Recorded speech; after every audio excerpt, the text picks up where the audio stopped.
안녕하십니까. 황태순TV의 황태순입니다. 2021년 1월 22일 금요일 오전입니다. 김종인 국민의힘 비대위원장 한 걸음 물러섰습니다. 어제 저녁 MBC 뉴스데스크죠. MBC 뉴스데스크에 한 9분 정도 보면 신년에 정당 대표에게 됐는다 하는 코너에 나와서 여러 가지 이야기하는 가운데 안철수와의 어떤 단일화 문제에 대해서 어떻게 보면 그동안 애매모호하고 어떻게 보면 안철수를 갖다가 일방적으로 좀 무시 내지는 고사시키려 했던 그런 부분에서 한 걸음 빠져서 보다 명확하게 자기의 생각, 그림, 그 다음에 안철수와 지난 1월 6일 날 만나서 나누었던 이야기의 설명이 있었습니다. 저는 이렇게 김종인 위원장이 갑자기 태도를 바꾼 데에는 사실 어제 리얼미터 여론조사 결과가 굉장히 주요했다고 봅니다. 리얼미터가 YTN의 의뢰에 의해서 여론조사한 결과죠. 보면 문재인 대통령 2주 만에 거의 9% 가까운 9%포인트 가까운 급 반등세를 보였고, 특히 보면 정당 지지율에 있어서도 리얼미터가 그동안 국민의힘이 한 2달 가까이를 갖다가 어떻게 보면 민주당을 좀 눌러왔습니다만은 다시 민주당이 국민의힘을 누르고 이제 1등에 올라섰으며, 아마 저 김종인 위원장으로 봐서 이게 충격적이었을 겁니다. 이번에 보궐선거를 치르는 부산 PK 지역 같은 경우는 오히려 국민의힘은 10%포인트 가까이를 갖다 급락을 했고, 다음에 민주당은 거의 한 7, 8% 급등하는 통에 오차 범위를 갖다가 훌쩍 뛰어넘는 뭐 그런 범위 내에서 민주당이 국민의힘을 앞서는, 그러다 보니까 굉장히 어떻게 보면 국민의힘 김종인 위원장 입장에서도 빨간등, 적신호, 비상등, 경고등이 켜질 수밖에 없었다고 봅니다. 어제 이제 김종인 위원장의 이야기는 크게 세 가지입니다. 첫째, 안철수와 후보 단일화에 이의 없다. 굉장히 중요한 이야기입니다. 그동안 뭐 안철수 입당 외에는 뭐 전화도 하지 마라, 뭐 나 거기 관심 없다 라고 어떻게 보면 좀 뭐 치지도회한다고나 할까요? 좀 무시하고, 그야말로 안철수가 제풀에 지쳐서 꺾여서 중도 포기하기를 바라는 듯한 그런 언행으로 일관해왔던 김종인 위원장이 어제 MBC 뉴스데스크에서 후보 단일화에 이의는 없다. 두 번째, 후보 단일화 방법은 두 가지 방법밖에 없다. 첫째는 안철수 대표가 국민의힘에 입당하거나 아니면은 우리 당의 후보가 결정된 다음에 시민의 뜻을 묻는 방법밖에 없지 않느냐. 나는 이것을 안철수에게 이미 설명했다라고 하면서, 입당이라는 것은 결국 자기네 현재 당원 당규상 후보로 나서려면은 책임 당원이어야만 가능한데, 책임 당원도 아닌 안철수가 어떻게 보면은 자기네 그 어떤 공개 플랫폼, 그 안철수 대표가 이야기하는 것은 이제 오픈 경선 플랫폼을 열어달라는 거 아닙니까? 그걸 하려면 자기들이 당원 당규를 바꿔야 된다. 그건 그럴 수 없지 않느냐.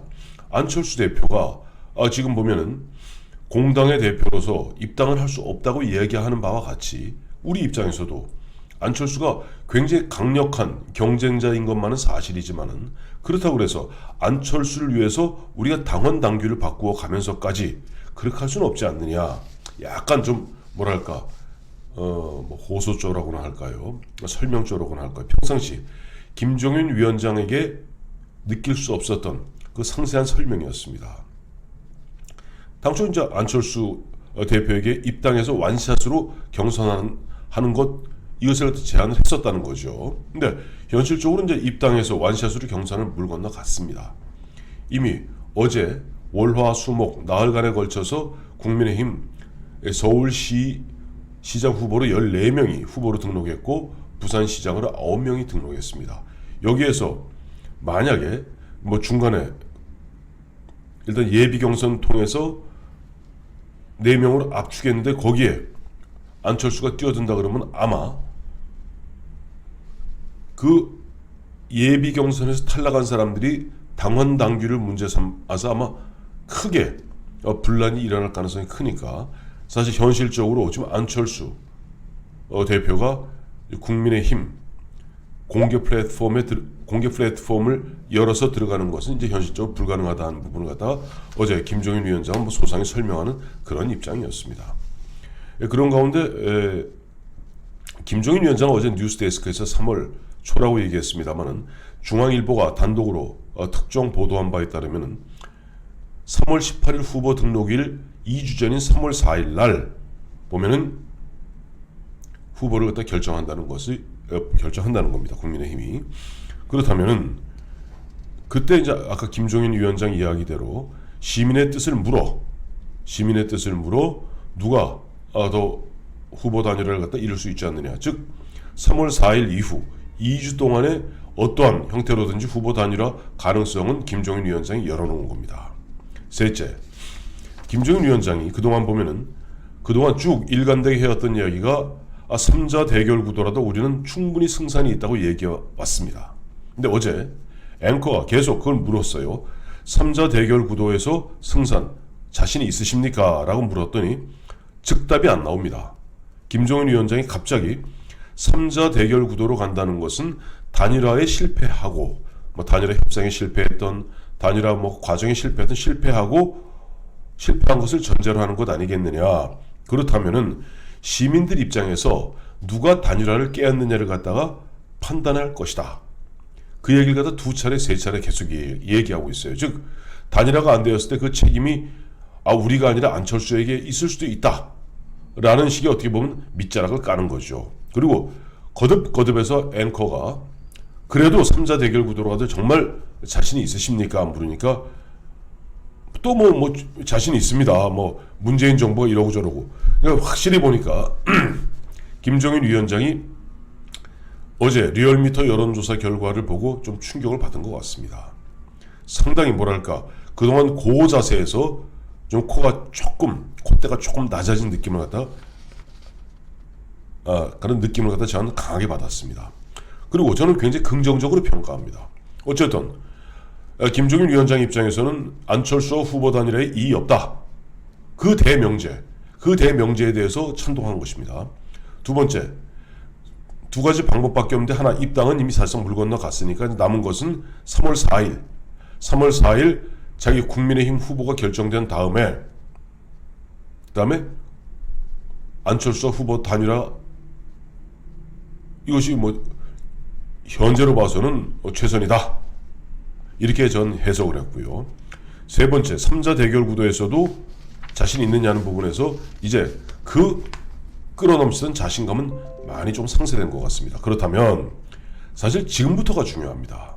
그렇다면 지금 국민의힘은 보면 다음 주부터 시작해서 이제 보면 면접하고 난 다음에 예비경선에 올라갈 사람 결정하고 예비경선 치르고 예비경선에서 4명으로 압축하고 4명으로 압축한 사람 갖고 다시 본경선 위해서는 최소한 4명의 후보가 한 번씩 1-2 스탠딩 토론 벌이면 6차례 토론을 벌이게 됩니다. 6차례 토론 벌인 다음에 여론조사 결과를 통해서 한 명으로 압축하죠. 그것이 바로 국민의힘 후보고 그것이 3월 4일로 지금 예상되어 있는 겁니다. 이건 중앙일보 특종입니다. 3월 4일이라는 날짜는. 그러면 그 사이에 그냥 그렇게 되고 그 이후에 이제 후보가 예를 들어서 오세훈이 되었던 나경원이 되었던 조은희가 되었던 이종구가 되었던 누가 되었던 간에 한 사람이 되었을 때 그 사람하고 이제 안철수와 후보 단일화 해야 되는데 그때부터 저 후보 단일화 협상하면요 3월 18일 후보 등록일 전까지 꽝입니다. 그건 실제 우리가 2002년에 노무현 정몽준 노무현 이 두 사람의 지난한 후보 단일화 과정. 그래서 그나마 그때 노무현 정몽준은 마지막 여론조사에서 노무현으로 한 단일화가 되었죠. 또 2012년 대통령 선거 때 안철수와 문재인과 안철수의 후보 단일화 과정. 정말 지난한 협상이었습니다. 정말 지난한 협상 끝에 마지막 결국 재풀에 지쳤던 안철수 후보가 제 기억에는 2012년 11월 23일입니다만은 그날 눈물 뚝뚝 흘리면서 이제 단일 후보는 문재인입니다 라고 이른바 포기했죠. 자, 최소한 3월 18, 19 후보 등록을 위해서는 14일이라는 기간 너무나 짧습니다. 그렇다면 지금부터 국민의힘 다음에 안철수가 해야 될 일은 뭘까요? 저는 지금부터 물밑 협상을 시작해야 된다고 봅니다. 그래서 제가 안 그래도 과거의 예를 한번 쭉 찾아봤습니다. 과거의 예를 찾아봤더니 이게 여론조사도 보면 이게 참 우스운 게, 여론조사도 적합도를 묻느냐 경쟁력을 묻느냐에 따라서 결과가 달라집니다. 또 여론조사기관을 몇 곳으로 할 것인가, 한 곳으로 맡기진 않습니다. 두 곳 할 것인가, 세 곳 할 것인가, 네 곳보다 세 곳으로 하죠. 그러면 그렇게 했을 때 여론조사 결과가 A, B, C 세 기관이 여론조사 결과가 다르게 나왔을 경우, 또 그 여론조사의 결과가 오차 범위 안에 있을 경우 이거 어떻게 해석할 것인가. 가장 큰 문제는 과거의 예를 찾아보니까 적합도로 할 것인가 경쟁력으로 할 것인가, 그게 보면 핵심입니다. 지난 2012년 대선 당시에 문재인, 안철수 측에서의 협상 과정에서 당시 문재인 후보 측은 적합도를 묻고 있습니다. 적합도. 누가 그 당시 이제 한나라당이 그때는 바뀌었군요. 이제 한나라 하도 당 이름 많이 바꿔서 새누리당이죠.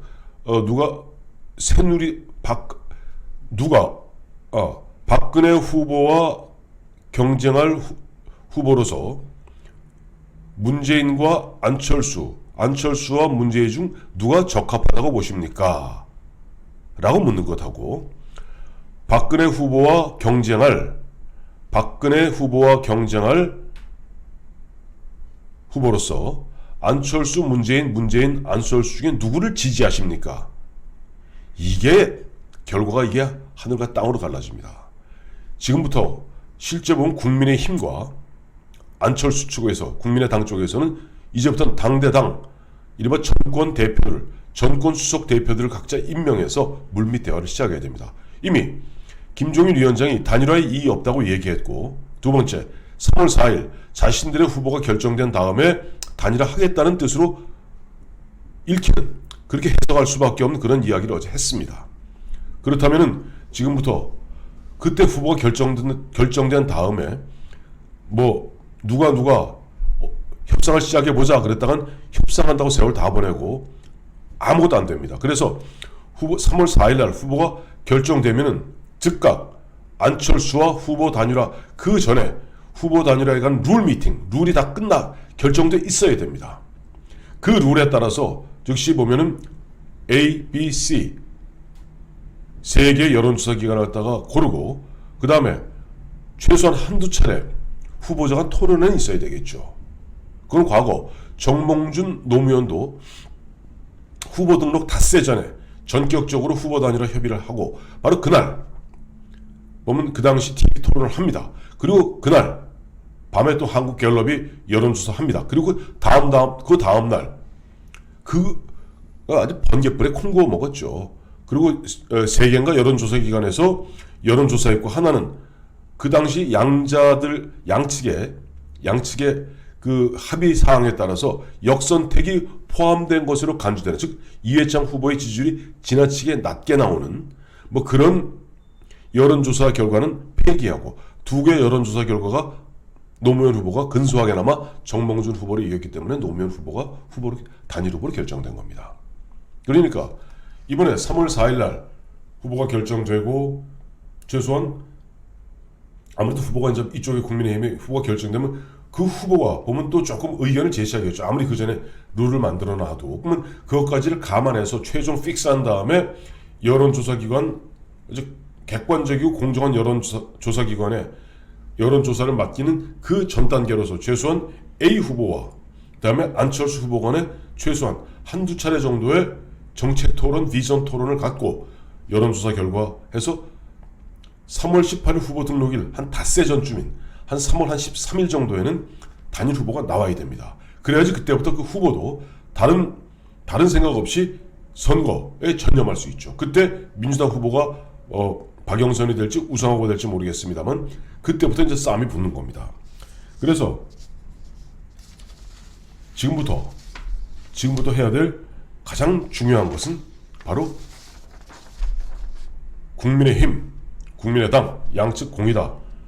김종인 대표 이야기대로 단일화에 이의가 없다면, 그리고 3월 4일 후보가 결정된 다음에 단일화를 하겠다면 지금부터 전권을 가진 협상단을 갖다가 구성해서 룰 미팅에 들어가야 될 겁니다.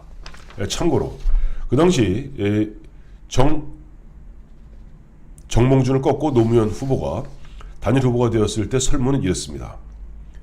이회창 후보와 경쟁할 단일 후보로서 노무현, 정몽준, 노무현 중 누구를 지지하십니까? 이거는 단순 지지도를 묻는 것에 가깝다는 겁니다. 그래서 그때 근소하게나마 노무현 후보가 정몽준 후보를 이겼죠. 자, 뭐 이런 대목에서 어떻게 보면 어제 김종인 비대위원장 MBC 뉴스데스크에 나와서 그 부분 단일화, 많은 사람들이 걱정하고 있는 이 단일화 부분에 대해서 나름 한 걸음 뒤로 물러서면서 보면 보다 모든 것이 불투명했던 것을 그나마 한 절반 정도 투명하게 만들어준 부분에 어떻게 보면 유권자의 한 사람으로서 굉장히 감사한 마음을 갖게 됩니다.